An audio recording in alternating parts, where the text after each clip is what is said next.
In this series of videos, we're going to be looking at geospatial data, which is an increasingly common format or maybe kind of sidecar format to data that you might have already collected.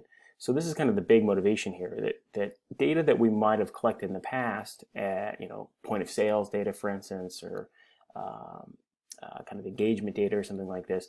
In the past, these may not have had a geospatial component, but now they do, and we kind of collect it on, as a side thing almost. So, for instance, you might say like, okay, I know that a customer logged in on their phone to our site, and in the past that's all you knew. But in these days, you can actually say where they were when that happened. You can say where they've been, where they're going. You might say kind of where all these products were bought at various locations, or not necessarily even brick and mortar locations, but where people physically were when they bought. Were they at their house? Were they at work? Things like this. Now, that's obviously really exciting. You add a whole new kind of dimension to your analysis that you didn't have before. And it's also kind of a pain in the butt, to be perfectly honest, because it introduces a number of complications that we need to deal with. One is a collection or kind of constellation of issues that we're kind of familiar with. Things like we have new hierarchies, additional levels of detail that don't necessarily fit cleanly with some of the other levels of detail that we've talked about. We're going to have to figure out how to deal with that. But then there's this other cluster of issues that's not super pleasant. Things like, how do you actually encode position information? And I know that seems like a straightforward thing, but like it's totally not, especially when you get to things like how would you specify an area on a map, like a state boundary or county boundary? There are so many different formats for this. It is just absolutely bewildering. It's like one of my least favorite parts. But the good news is Tableau does give us hooks into a lot of common operations, and it does a pretty good job. I mean, I kind of have like mathematical nightmares about, or applied mathematical nightmares about dealing with some of these data and other contexts in my research. And it can just be very, very difficult to reconcile everything.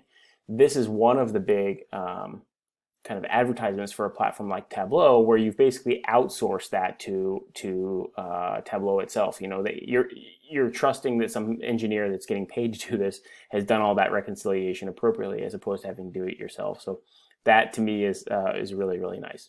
So what are we going to be able to do? At the end of the session, we're going to be able to make both basic and intermediate geospatial plots, and they come in basically two flavors. There's a geospatial scatter plot and its derivatives, and there is a separate family of plots called choropleths, and these are it's a fancy word for heat map, essentially.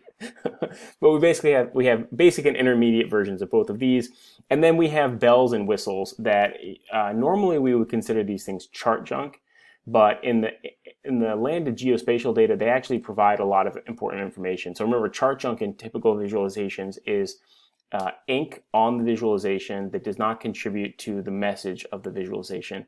Here, we're going to be adding stuff that might seem like chart junk, like, I don't know, like streets or rivers or terrain features, or so many different little bells and whistles that we can toss on there. And yet here, even though it is extraneous information, it's not actually extraneous information. It can be very much on point and on target in the sense that it can contribute meaningfully to the discussion that we're going to have. So we're going to do all of this stuff. The last one we're going to talk about is what to do when Tableau doesn't do exactly what you want. And by now, I think we recognize that this is always the case. One of the downsides about having a prepackaged program like this is that they've had to make design choices about, or the way certain things work, and we don't always perfectly agree with them. And so what do we do when we have a slight difference of opinion about how certain things should be displayed? So we're going to talk about custom geocoding to overcome some of the natural choices that Tableau has made.